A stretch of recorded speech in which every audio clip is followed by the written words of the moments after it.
Hey, and welcome to another Frightreads Author Talks. This was going to be the last one. I lied. We have at least one more and probably one more after that, and I'm in an infinite loop of hell where I will forever do author talks and keep telling you it's the last one. But it's not a bad thing. Frightreads Author Talks is so awesome because you get a couple of things out of it. One, you get to ask some really dumb, goofy questions. You get to, pop something onto Facebook very innocently and just say, "Hey, saw you guys talking about X, Y, Z. Can you explain this to me?" You get a little intimate moment. The good thing is with this setup here, um, we'll steer the conversation as best as we can. I love the input from the audience. It catches us off guard, gives us questions that we weren't thinking about. Um, but doing it in this setting versus at an event, there's noise, there's conversation, there's just that background, there's all that chatter. This is just a good, clean moment where you can just talk to the artists and the guests and the authors that you want to speak to. And you have your chance just dropping it right into whatever respective chat bar, depending on which format you're looking at. So if you're not familiar, if you're just tuning in for the first time ever, Frightreads Book Festival, you got to come out. We're at the Howard County Fairgrounds out in West Friendship, Maryland, also known as just outside of Columbia, Maryland. We're happening September 13th to the 14th, without counting VIP early entries, all that mess. 12 to 6. Both days. Can't miss it. It's going to be a lot of fun. As of right now, I started to do the math. Oh boy, we're pushing a lot of authors. Tons of names are coming through here. We're going to have Adam Caesar. We're going to have Jeff Strand, Bridget Nelson, A.G. Mock. Who else do we got? There's such an extensive list. We have Heather Graham. We have that's probably I'm drawing a blank, but if you're looking at, and there it goes down there on the ticker, Richard Chismar and W.H. Chismar. So we get the duo. You're looking at awesome movie stars. You're looking at Frankenhooker. You're looking at Rookie Rabbit from Super Troopers. We're getting Freddy Krueger's mom. We're getting Trauma. We're going to have Uncle Lloyd himself representing Trauma. We're going to have Jane Jensen hanging out with the Trauma booth. There's just so much. The list goes on. So you definitely want to head to frightreads.com. One of the things that we did in year 3, when we first got our 2-day festival situated in Benfield Sports Center a million years ago, also known as 2 years ago, we had a musical guest artist. We were trying something out.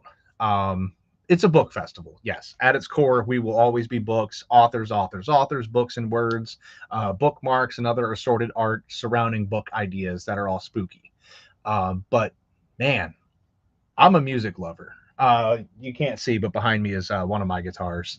And I got albums. I got, everything. I love music. I was in a band 20 years ago. Long time ago in a galaxy far away, I was in a band. So I'm into music. I love music. I just spent, a couple weeks ago, I was at a big giant weekend concert festival, seeing awesome people, including Rob Zombie. So music is life. So when I got the opportunity to bring these guys on, oh my God, I went through their discography. I went through everything that Bandcamp had to offer. I went through everything on Spotify. Everything was just hilarious, dumb, and just the right amount of fun where I can't express that. Just things about DeLoreans. There were horror songs, stuff about astronauts. I don't know, man. It got weird. You definitely want to check these guys out. So without further ado, I'm bringing in Hip Hop McDougal, the stars of the show tonight. Hey, there they Hello. be. Hey, Harry. How you doing? I am great. So I set the bar really high. These great guys with a huge discography of awesome stuff, which isn't that much of a lie. You guys have a ton of work. There's an extensive list of stuff. You guys have been doing this for a while. Yeah. What made you guys sit down one day a long time ago in a galaxy far away and go, it'd be funny? What if? That is basically the origin story. What if we did this? Um, Julian, you can start. Julian started without me. So Oh, Man. that's true, I guess. yeah, and then I jumped on board. Yeah. So in college, he had some beats, and I made a couple. And I just liked rapping. I can't sing is the main backstory, so I had to rap.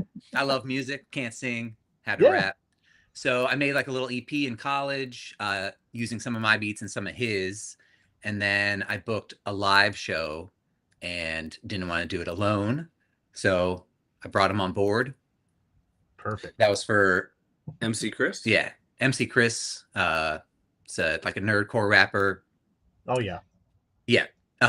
He was choosing openers for each show, like local openers, and he let us open DC. So that was like our first time performing live. We were probably pretty horrible. but that's the perfect audience though, because anytime somebody's like, well, what do they sound like? I'm like, all right, do you know like MC Lars, MC Chris? Yeah. All those guys, Lemon Demon. Like there's a bunch of just goofy, like nerdy rappers out there. And they're like, yeah. And I was like, basically that. So if you're into that, you're going to be into this. Yeah, I would like, obviously it was an honor to be asked to play, and we had no idea what we were doing, but like I would love to do it again. Like with MC Chris, I would love for MC Chris to be like, so he's going on tour again 15 years ago, like he's going on tour again. So I don't know, man. I know. Drop we should him email him. We should reach out. Drop him a message. I don't know where he's going to be, but I would imagine he'd have to come through this neighborhood. Yeah, it'd be cool. It'd be cool because I feel like we're not professionals at this point by any means, but we're better than we were the very first night we ever played together. That's true. For sure. Oh man. So that was like, and then after that we were like, what if we made an album that just had a bunch of beats that sounded the same? Because my beats were all over the place because I wasn't doing any kind of project. So it was like some things were sampled and some things were synthesizer stuff and some things like were sounded like really gritty, like Wu-Tang, like hip hop. It was all over the place. So I was like, what if we did one? Yeah. I'm going to see them on Friday. Yes. In Baltimore. Yes. I'm excited. I actually I was going to do it and I waited too long, and then I was like, man, I'm kicking myself already. I know I wouldn't have gone, but my buddy was like, I really want to go, and I was like, fine. Like he pushed me into it. So. Well, it's Wu-Tang and Run the Jewels. Yes, yeah. So that's I'm pretty pumped. It doesn't get better than that. No, that should be a good time. Yeah, that's down the road from me, man. That's awesome. Oh, cool. Yeah. So then we were like, let's do an album with all the beats kind of sounding the same, more uniform. So I had like a little synthesizer at the time, a little micro Korg. And just made a bunch of beats, and we put together our first album together, and that was like 15 years ago. Yeah, 2009. Oh my God! So yeah.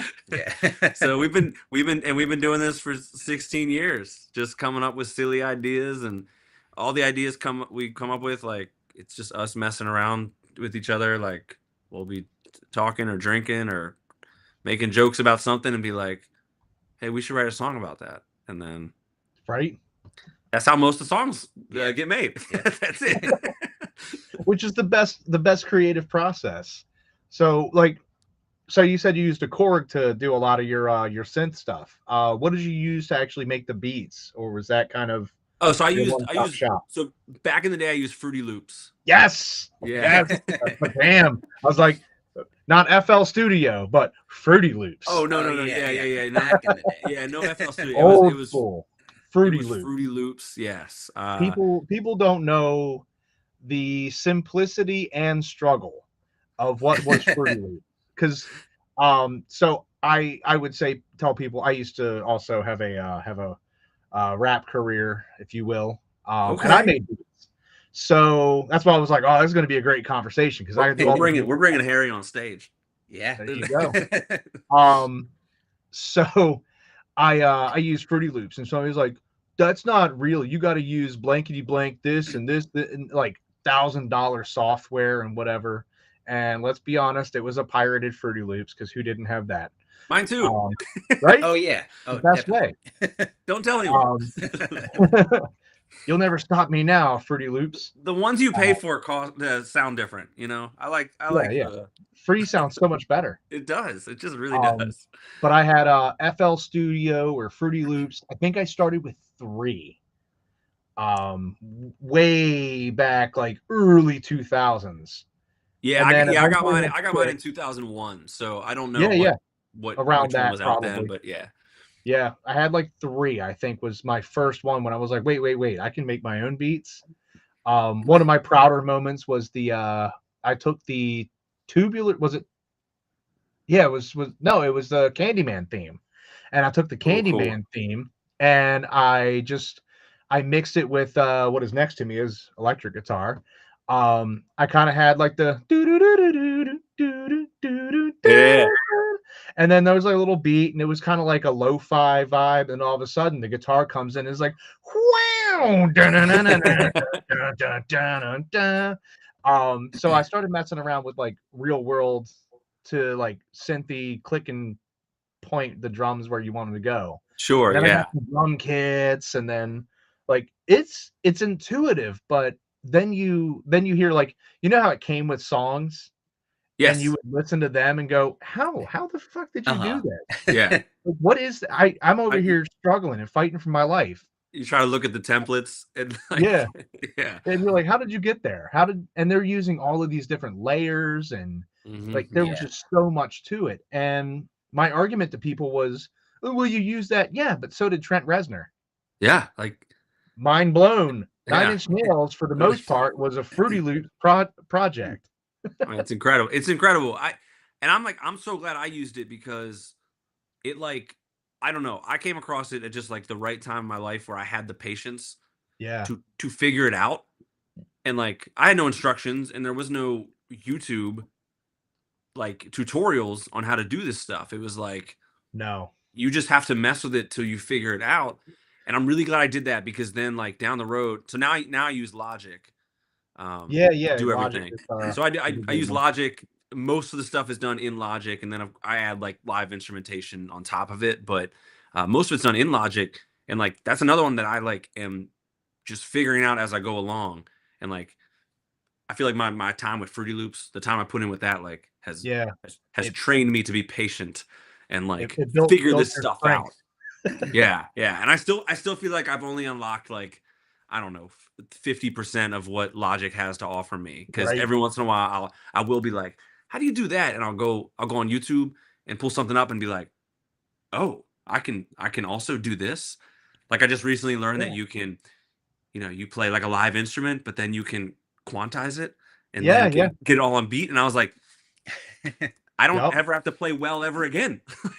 No, and back to Fruity Loops back in the day, it had that the MIDI board where you could do the input, and if you messed up or something wasn't the right note to hit, man, you just click that thing and go da da da da dun, da da da da. There it is. There's the ticket. Yeah, the best. Yeah, but I made a bunch of beats with that. It was good times, and then I got into the Army. We made some beats in there, and then my ex decided that my entire recording studio should be sold for like $1. I don't know how much she got for it. I just assume it makes me feel better that she got no money out of it and just gave it away for next to nothing. And then that was it. I was like, well, we had a good run. Thankfully, I took my guitars with me into my into training and into my unit and stuff. But all the good mics, the mixers, the boards, the monitors, the whole shebang, just gone. Yeah. So I live vicariously. This got real sad, Harry. It did. Who's watching? Did I bring the party down? Good. But yeah, I live vicariously through your silly songs, because good. That's what I had. I had a song that doesn't see the light of day anymore, because thank God Spotify didn't exist. And Bandcamp hadn't really been a thing yet. There was MySpace Music, And thankfully, their entire server is now dead in the water, and Yes, everything that was is not. God. Yeah. I had a song called "Overly Caucasian." Oh, there you go. Yeah, and it was dumb. It was good. And I actually did like a rap god speed, like Eminem's, like, you know. Oh, really? I got a yak back in my backpack and that, yeah, oh yeah. But it doesn't exist anymore, and that's probably for the best. Yeah. It's on my hard drive, but I'll make sure that gets wiped. I'll like die and throw a bunch of magnets on it. No, that's smart. I think all musicians have these ghosts that they just want to go away from their past. Whether it's dumb or offensive, or you thought it was funny at the time. And we had some songs on MySpace separately, but we're both glad that the servers got wiped or whatever happened.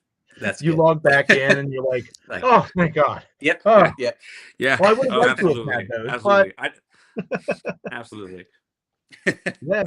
Yeah. So it's funny because I actually have a song. Me and my buddy Marvin used to do beats together, and he would always come over and Fruity Loops, and he would send me the Fruity Loops file and any drum kit additions that were needed so I can import them. And we would just work on stuff together, and he'd come over with a not a flash drive, not a Google Drive, but a CD-ROM. For you kids out there, that's what a thumb drive was. I was like, yeah. So we would make beats on there. We had this one that we called The Beat, and it like we were like, you can't put words to this. It's that just dramatic. I'm a huge fan of using piano. And then we had strings and this punchy beat. And it was literally like the beat was just, We Will Rock You. It's just boom, boom, tsh, boom, boom. Tsh. There's no creativity. It's just literally boom, boom, clap. But it just punched so hard. And I remember the guy that I used to do music with. We took a hiatus. I was like, buddy, I need like 2-3 months just to get my head right. And he goes, okay, that sounds good. Yeah, I'll write some stuff too, and then we'll come back at it stronger. Perfect. We're on the same page. Guy messages me and goes, he has a diss track out. Who cares? No one cares. But I listened to it and it made me mad anyway. And I just remember I texted Marvin and he was at work, and all I said was, when you're off, come to my house. We're using The Beat. Well, The Beat. It's probably the best song. It just had so many inside things about him as a person, him as a musician, et cetera. And like, what is the I'm trying to remember the one of the verses, and it was the last verse. I came back in and I said, this ain't no Dawn of the Dead, this is Return of the King. Why don't you step the fuck aside and let me do my thing? I'll blow your ass out of your shoes while you're walking down the street, leave you oozing fucking dripping like a little Debbie treat. Yeah. I was like, it'll come back, all the lines will come back. Awesome. But yeah, like I sent that all, like this song that's just got these things, and there was a drop. Everybody loves the drop. The music drops away, and then you get like a good comeback, and then somebody's got to come in with some good lyrics. And Marvin came in, and he's like, I don't rap, but I don't like that dude anyway. So came in with the best lyrics and demolished him. And awesome. I was like, yeah, this is what I want to do with my life. And then fast forward, I'm writing books. So my, how the turntables. No, yeah, I think you made a good choice. Yeah. So full circle, I had a concept album called Memoirs of a Crazed Mind. And then it was going to be like Alice Cooper's Welcome to My Nightmare, but for rap. Okay. And had a good concept, had a good story, and then it just never came to fruition. I had a beat guy that did just this surrealistic sound over in Great Britain, the elusive Mr. H. And he doesn't do music anymore. He's actually like a big film director for like a golf channel. and he's like a big producer and all that, like big deal. Like he's a known guy out that way. And I'm like, good for you. But it never came to fruition. And then 20-ish years later, I have a book called Memoirs of a Crazed Mind. And I was like, it's a good title. I'm not going to let it go to waste. Sure. Yeah. So when you mentioned like MC Chris and bands like that, so that's the obvious, that's the low hanging fruit in terms of what I would say is inspiration. But like it's like, yeah, that's what it sounds like, is you could open for him and it'd be like, yeah, well, they did. What are some of the, you mentioned you guys are going to go see Wu-Tang and all of that. What are some of like the inspirations? Like, what are some of the stylistic inspirations? I'm gonna take this on me. We can share it. The Aquabats. The Aquabats are a huge one. That was gonna be my first answer. Yeah. Right, I saw them live, and I watched a kid go surfing on a slice of pizza. Awesome. It was probably him. The best day of the week. It was pizza day. So yes. Aquabats definitely checks. What else? Beastie Boys. I mean, that might be more low hanging fruit there from Beastie Boys, but I mean, anything that has like, you know, they're trying to entertain and not take it too seriously. I'm working like all in on that. You know, Weezer is like a band that we come back to often. Okay. I mean, I think both of us agree that the first two albums are what we like to associate with. if we mention Weezer, we're like, they were like the really old stuff. But so not the Toto cover. No, not that, not necessarily. But we do every new Weezer album that comes out, I listen to. I still find myself listening to them because I think Rivers, I think he's got. I mean, he's an amazing songwriter when he hits that groove. There's sometimes where he does not hit that groove, but many times. But really like them. I love their melodies, harmonies. Like I like really, when I'm writing the music, I like want the choruses to be as big as possible and as like sing-alongy as possible. So I often think about Weezer. Like Blue Traveler said, the hook brings you back. That's right. Yeah. I just watched a video of them and Gin Blossoms. Did you see that? Okay. No, no. They were just on Jimmy Fallon for some reason. Both of them, and it was like they did like a medley of Hey Jealousy and Run Around. Okay. It was pretty sweet. Yeah, all right, what are the have bands? a good hook. That's definitely for sure. Yeah. I mean, old Green Day. Okay. So you're talking about pre-American Idiot? You're looking at like pre-American Idiot, like Dookie and Dookie and Kerplunk are like my two favorites. I love American Idiot too. To me, that was that was like the last thing I was like really on board with. Yeah. Whenever somebody tells me like, I didn't like their new album, I'm like, which one? Like American Idiot? I was like, okay. Just want to make sure that I didn't just wake up from a coma and it turns out like 2005 still or something. I know, it's crazy. It's crazy. I remember that coming out and hearing it, and I was in a Walmart or something, and I was like, I don't know that I like American Idiots. We'll see. And then they had their greatest hits thing, the international super hits. Oh yeah. And I think that would be their last of the old era.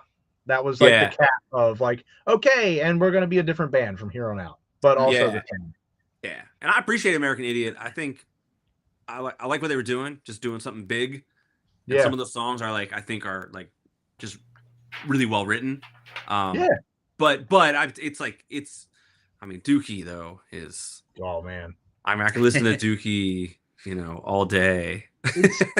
Every day. I'm like, I don't get sick of it. It was just like such an influential album for me when I was a kid. Yeah, so like, and that album too had like probably the most radio hits of any album. I dare say, like, I say that and Third Eye Blind's self-titled album. Had had so many hits for some reason. And Third Eye Blind had no right to have songs with the lyrical content that they did being played on, like, I don't know, commercials, teeny bopper shows. And I'm like, you do know this is a song about doing drugs and getting head. Yeah, right? like this is about crystal meth. Like, what are we doing? It's like, it's drugs and sex at its core. They're like, no, it's not. No, it's not. But thank God we got that, like, flipper over on the belly line out of there. That good riddance. What rubbish. But I want to do the hints that I was given, and I bumped again, and I bumped again. Yeah. No, so for real. Like, yeah. And that album's crazy. That album, it has like 6 singles on it. It's like half the album. It's crazy. Like, I don't know how one band gets so lucky to like to just hit it just the right time. Yeah, right. That won't be us. Pretty soon you'll be the Gin Blossoms and Goo Goo Dolls and whatever this era. One day. I could strive to be the Gin Blossoms. Dude, I saw the Gin Blossoms. I saw them live, and it was a 90s revival tour, and it opened up with Marcy Playground. Great opening, because it's kind of mellow and you're still getting your beer, whatever, you're just getting in, and he's doing the deep cut songs that only I know, literally just me. I don't think anybody in the building, maybe not even half the band. Like, we're doing like St. Joe on the Bus and Up and Down, Punk Rock Superstar, and everybody's just kind of like, and then all of a sudden he goes, hanging around, and that was it. The whole place is lit up. And I was like, of course. Candy, ladies and gentlemen, that's all it is. Yeah. So they played, and then they were followed up by Lit. And this guy's ripping his shirt off, jumping on speakers, just making a mess of the place, and just tearing the house down. And then Gin Blossoms comes in with his little tambourine, and he's like, anywhere you go. And everybody just cleared out of the room. At one point in time, he threw his tambourine out into the crowd, and everybody scattered from it. And he just, like, very sadly got off the stage and picked it up and went back up to the stage with it. Oh, that is very sad. Like, ooh, you should have gone before Lit. Yeah. You can't follow a guy jumping off speakers doing shots. Yeah, no, Lit's a tough one to follow. Yeah, but they're fun live. They weren't terrible. But not to follow, you don't follow Lit.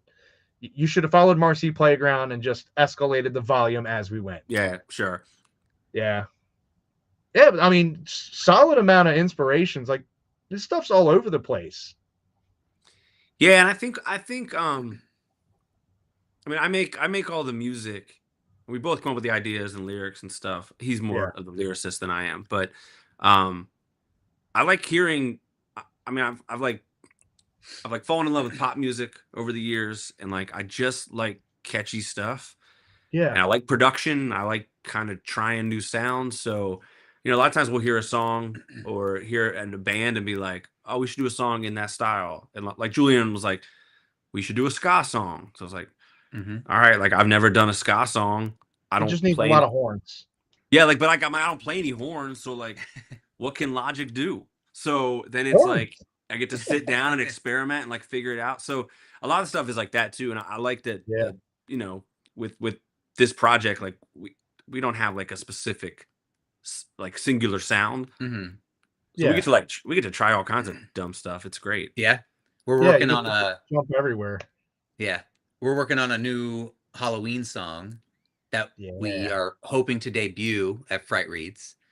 And the musical element is like surf rock, like dark surf rock. Yeah, you would say. Yes. Okay. You made it.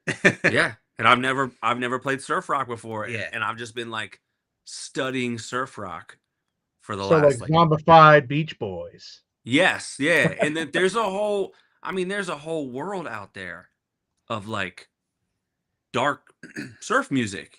Well, there's a whole band called Beach Creeper. I don't know if you're familiar with them. They're from. I'm not. Her band does like surf music, but they're zombies, and that's their vibe.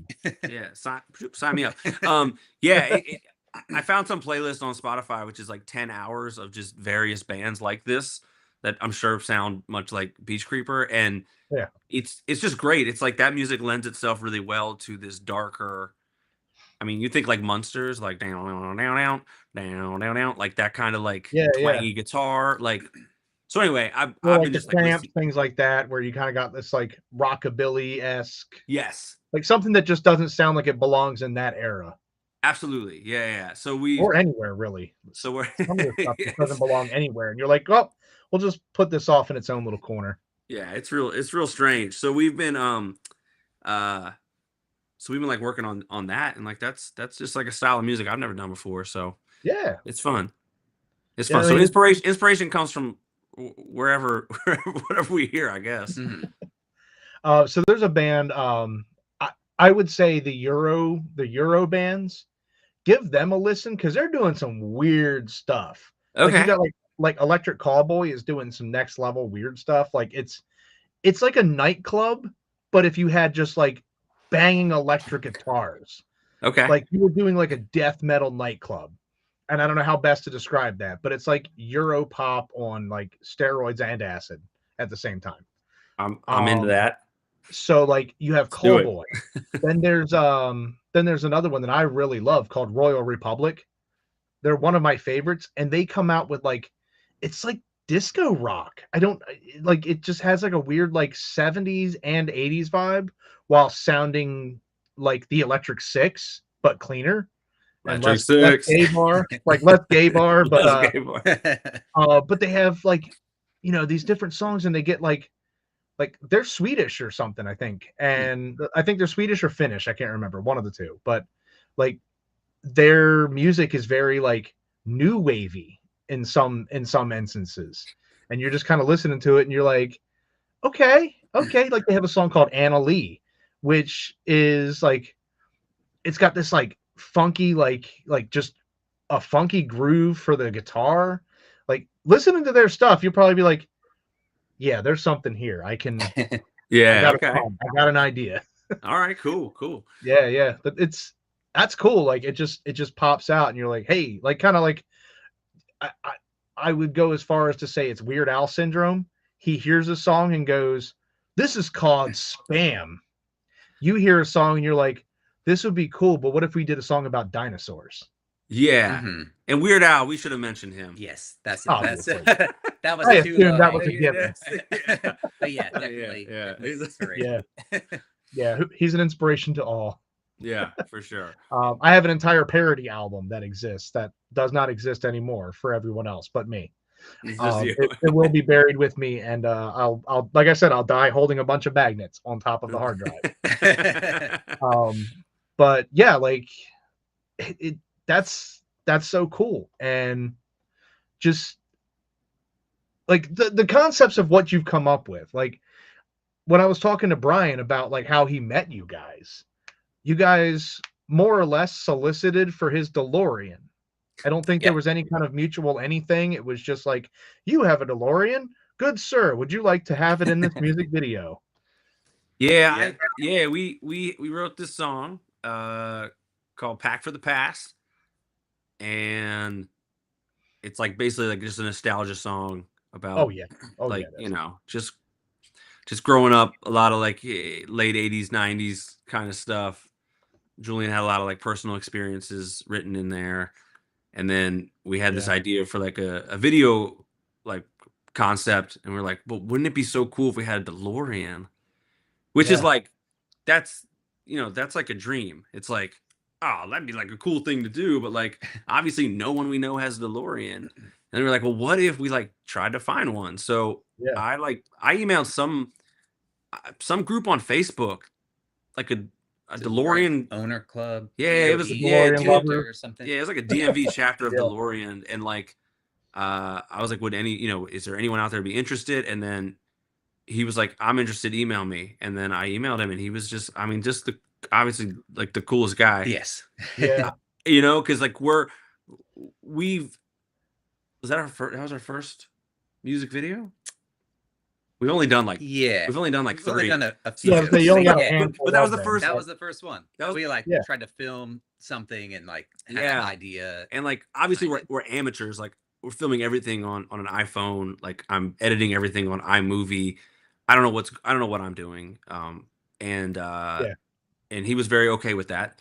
And He was awesome. Like Julian and I went out and like scouted places around his like where he lived, and found some like middle school with a nice straight driveway that we could just like drive through. And he was like, yeah, I'll meet you there, and like we'll just spend the day doing this. And he was, I mean, so generous with his time and like with letting us drive it. Which is like, again, a dream come true. He's a fun guy. He's a fun guy, but he's like super professional, and like it's a serious matter. He's going to make sure that the product is good. And I've seen the music video, and it's a lot of fun. It looked like like you said, it's a nostalgia trip. It really is. It's just like, hey, remember that time we grew up with Ninja Turtles and all the cool stuff, and how cartoons and stuff suck now, and being an adult is lame. Yeah, there you go. I think that's the whole song. Those are literally the lyrics, and then you got it. Yeah.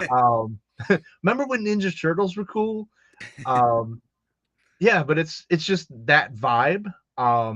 And I know with him, when I met Brian, it was kind of the same thing. I was like, you seem like an all right fellow. And then like the more you get to know him, the nerd side comes out, and then he's just like a wealth of like knowledge with different people, and just he's lived a hell of a life already. And like you just kind of like, you're like, dude, how do you make all these connections? And part of it is the car, but the other half of that is just like he's grown up in so many unique areas, and luckily one of the areas happened to be just down the road from you guys. And then that speeds us along. We go 88 miles an hour to him hitting me up and going, dude, you got to get my buddies in Hip Hop McDougal. I was like, why do I need a hip hop who's what now?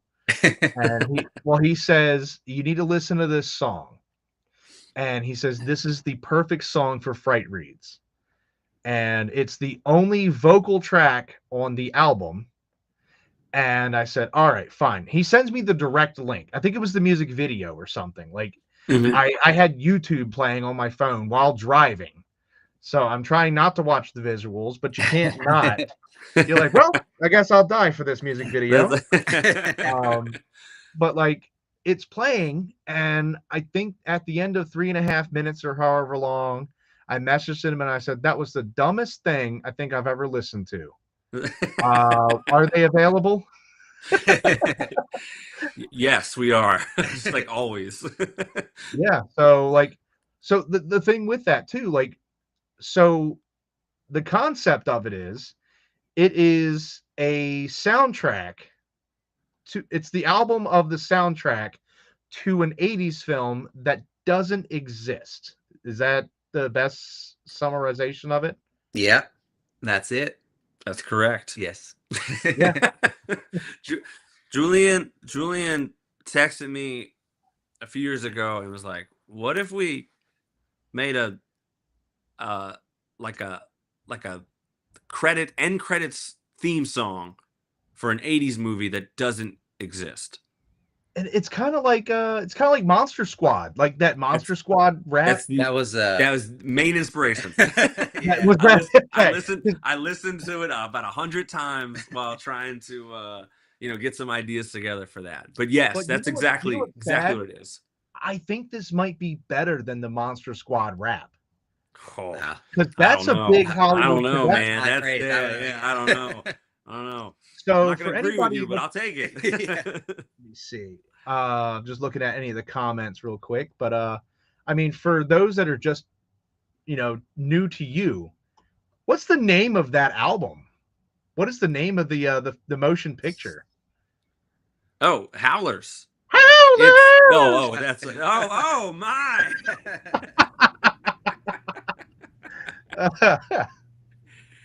I wasn't ready for this. Oh boy, there it is.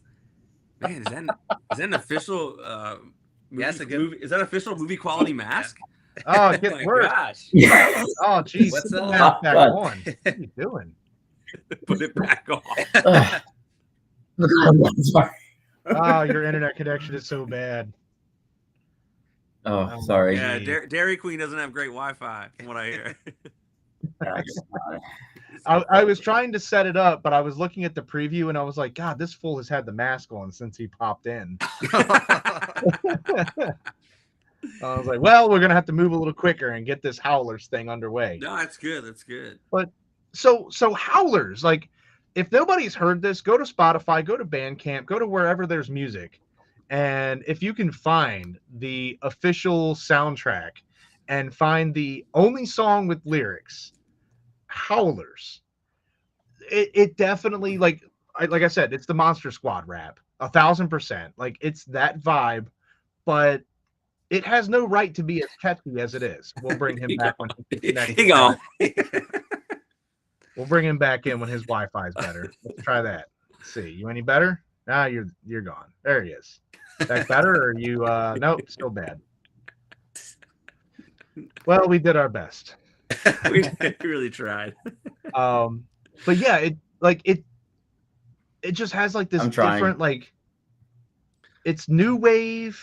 It's got, honestly, if this was a movie from the 80s, this would be the music for it, because it just, you guys are like chuckling and laughing like, yeah, this was fun. No, like, it's a damn good song. Like, it's not just like, this is bad to listen to. Hey guys, courtesy listen.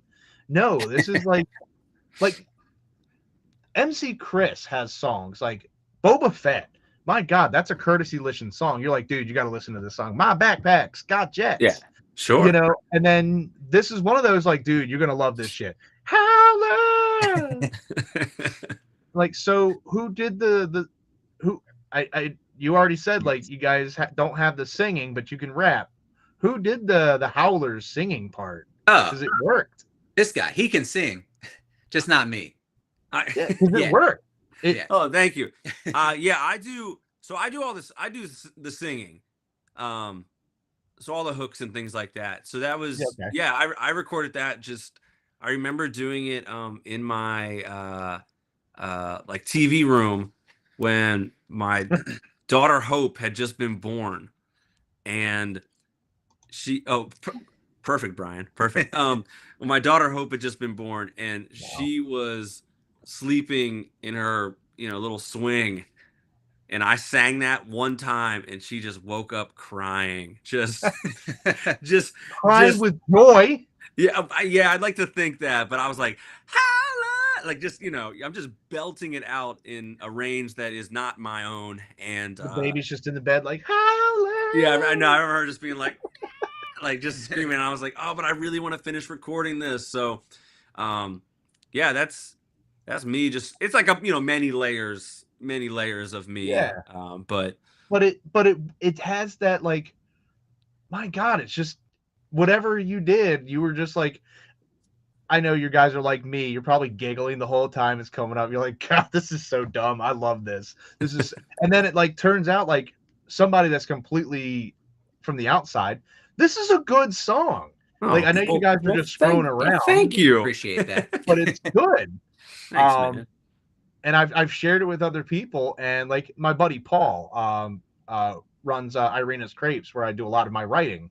I was like, so anyway, I booked these guys. They're out of like the DC area, so they're local enough. You got to check out this song. And I start to play it, and he's like,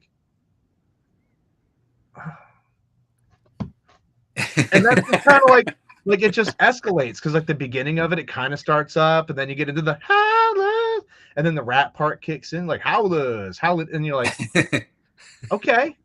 And he's just like, send me the link. Cool. You don't ask for the link if it's a bad song. Yeah, that's good. You're just like, man, that was pretty good. Yeah, okay. And then I mean, we've done a lot of different projects and different themed things over the last 15 years, and to me that one was the most fun, which I'm glad I reconsidered my scoffing when Julian first texted me about that, and I was like, that's dumb. Why would we do that? But then like, I love it. Like, we were able to make that song. I had COVID when I made that music, so I was like, I was quarantined in my room while my amazing wife took care of our 2 kids elsewhere in the house. And then we were like, what if we make it a whole soundtrack?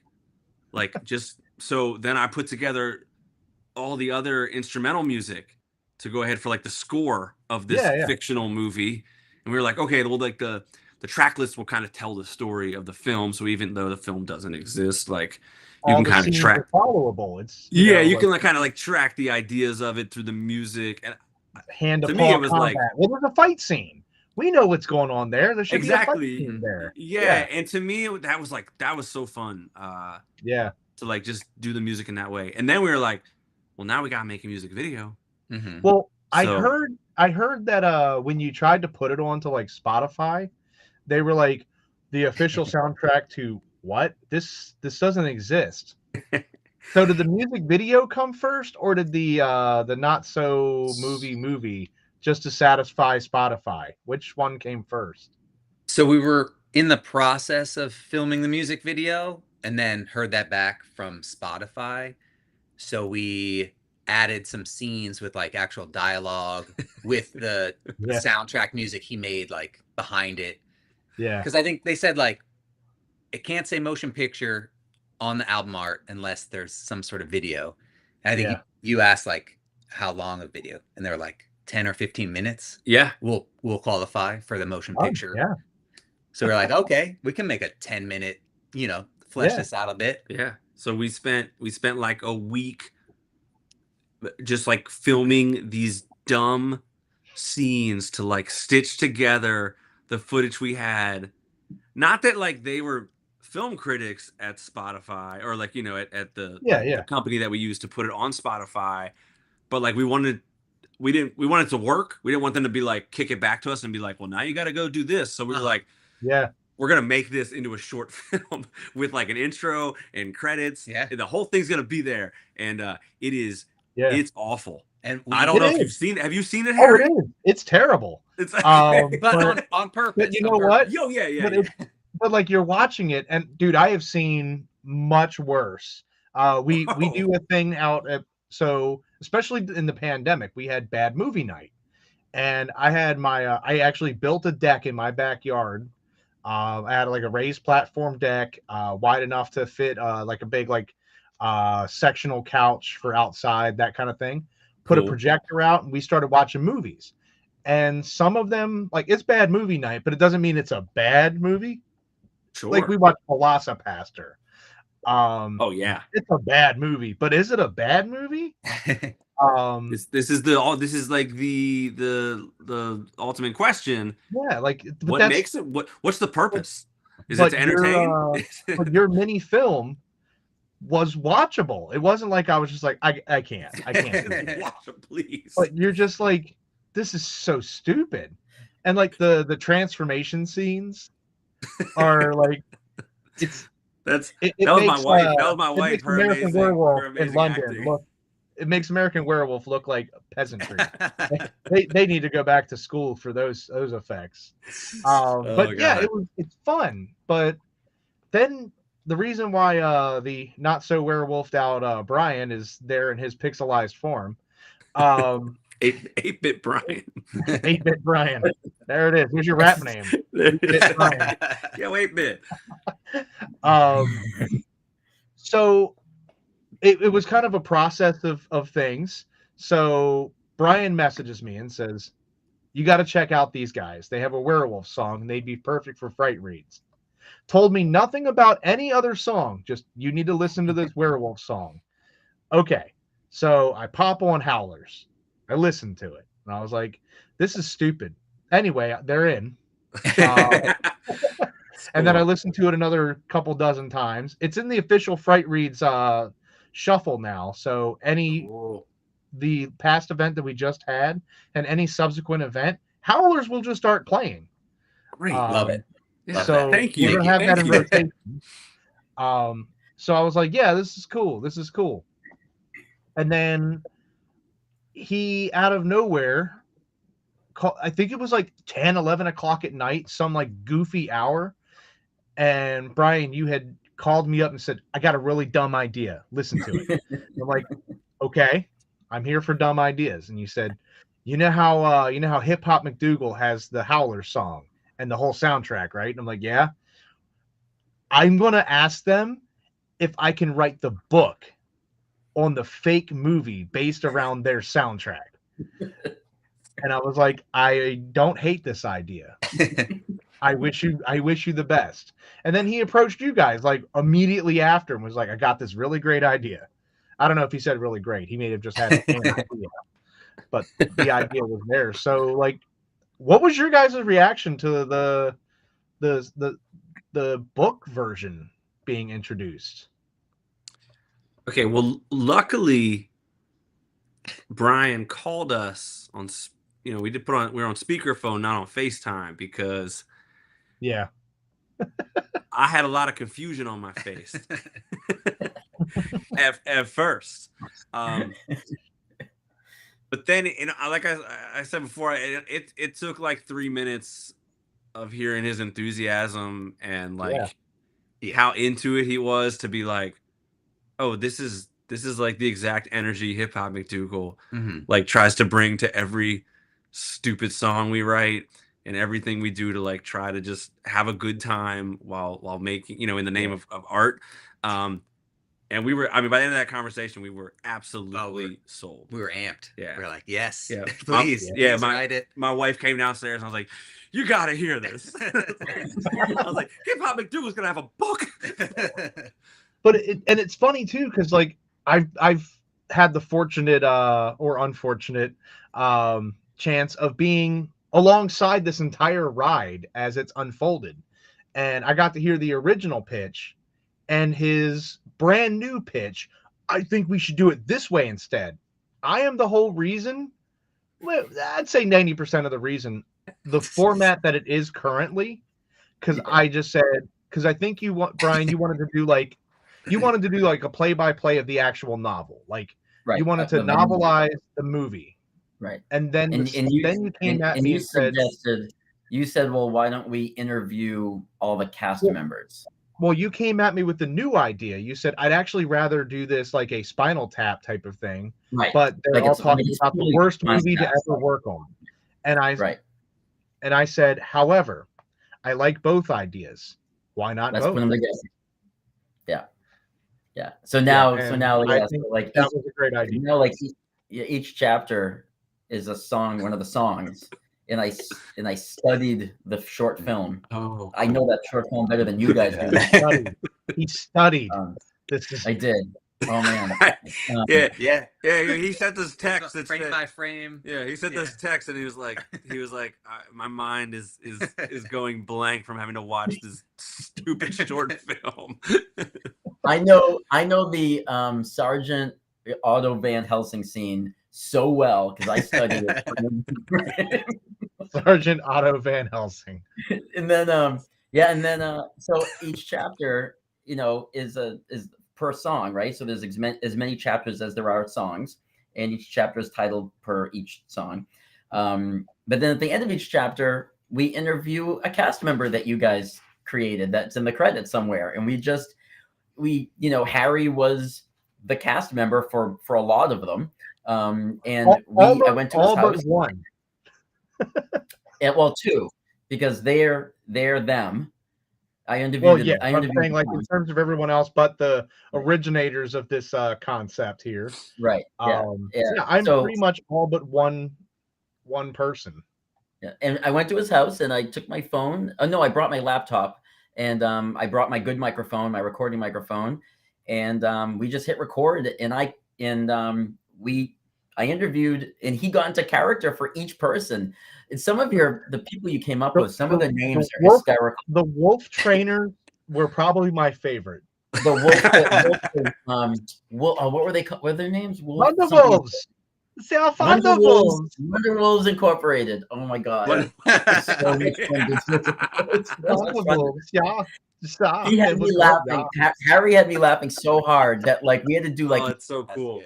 Multiple takes. God, so like the reason I like the Wonder Wolves one was because not only did I speak in incoherent actual German, and you had to be like, you're gonna have to write that and spell that out for me because I don't know what the hell you just said. I got to add that in, but then it just got very Siegfried and Roy like, and it just got really silly. And then there was the other guy. I don't remember which one he was. Was it the stunt guy? Was it Dirk with the socks? Dirk socks? Well, we came up with ourselves because there wasn't anything in the credits for that character. Would rather work with the wolves. It was the one. No, we did one. Yeah, there was somebody that said that they'd rather work with the wolves. I know Marissa and the catering would rather feed the wolves than the people because they ate better and they were more well behaved.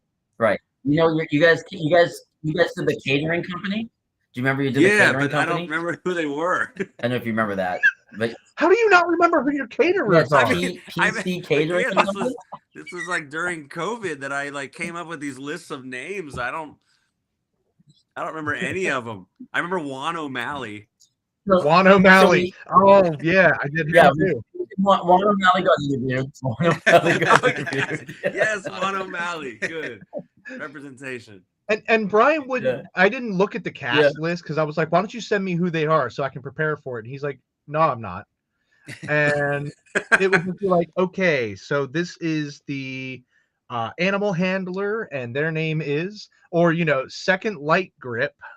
This is, and whatever it would be, and then he would give the names, and he's like, and this is Juan O'Malley. And 20 minutes later, I'm finally done laughing because I'm like, why is his name Juan O'Malley? And didn't I make him from somewhere that wasn't Irish or Spanish?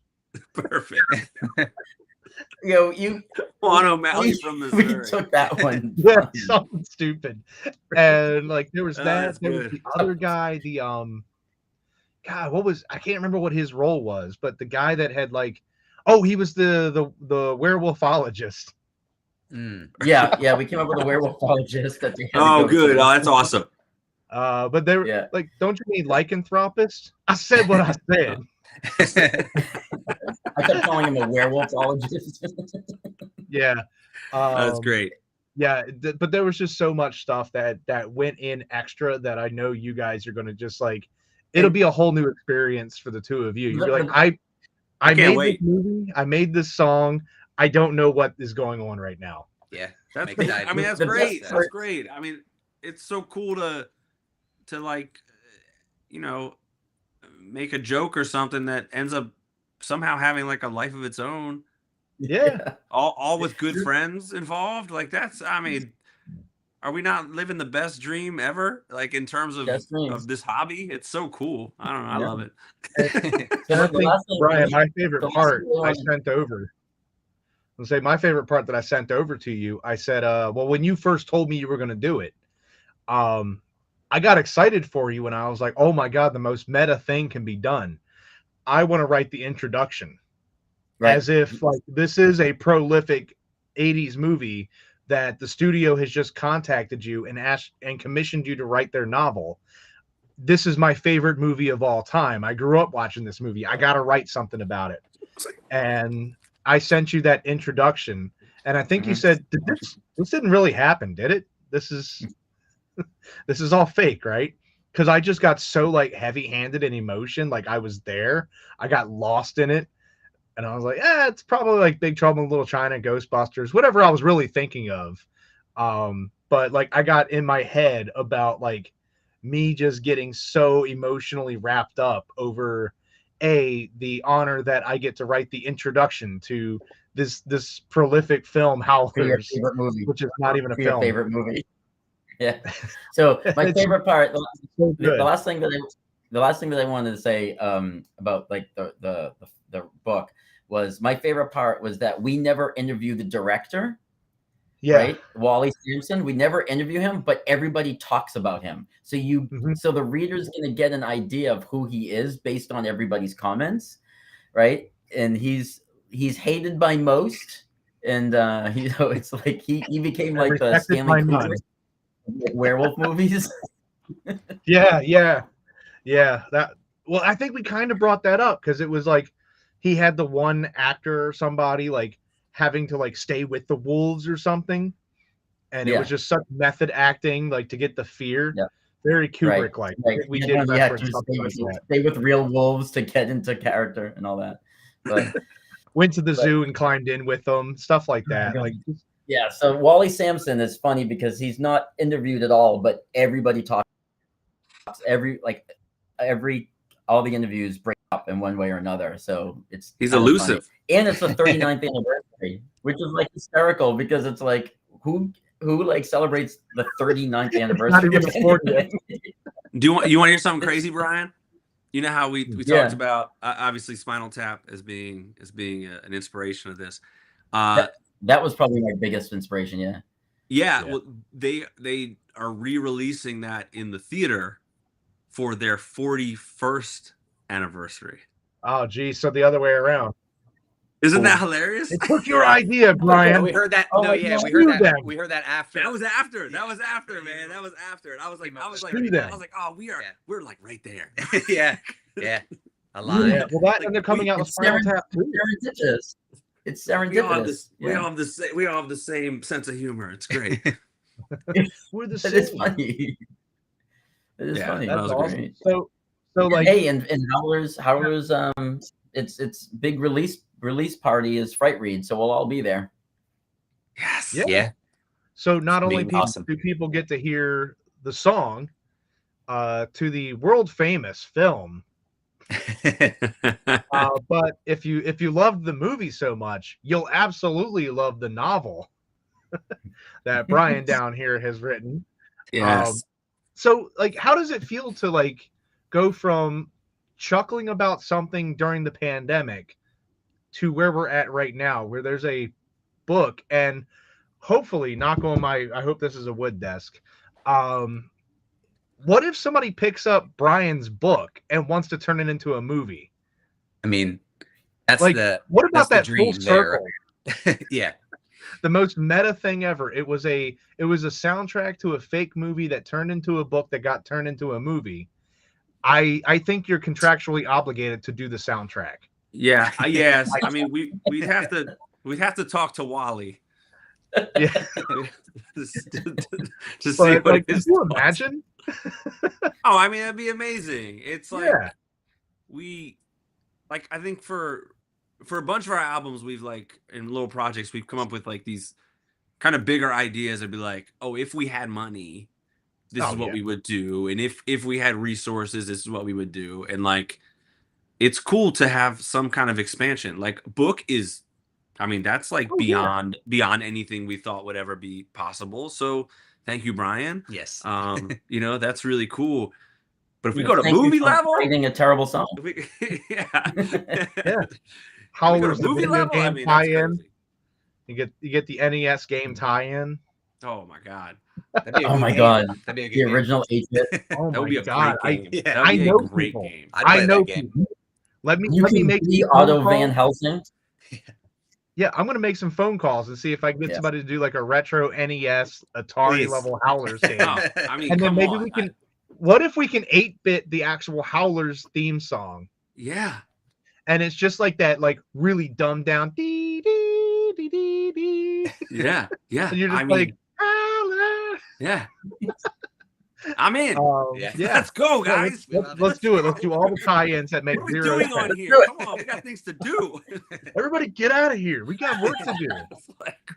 Well, on that note, anybody that's been watching, if you're still watching, if you're just tuning in well after the fact, going, crap, I missed it. Go to frightreads.com, grab your tickets. We just spent the better part of an hour talking about nerdy stuff, music, and a werewolf movie that isn't real, but hopefully will be one day. And we're back. Howlers! I put the link up a bunch of times. Let me pull that up because that's a lot of words, but it's not. It's just hiphopmcdougal.bandcamp.com. That's where you can actually financially support the albums.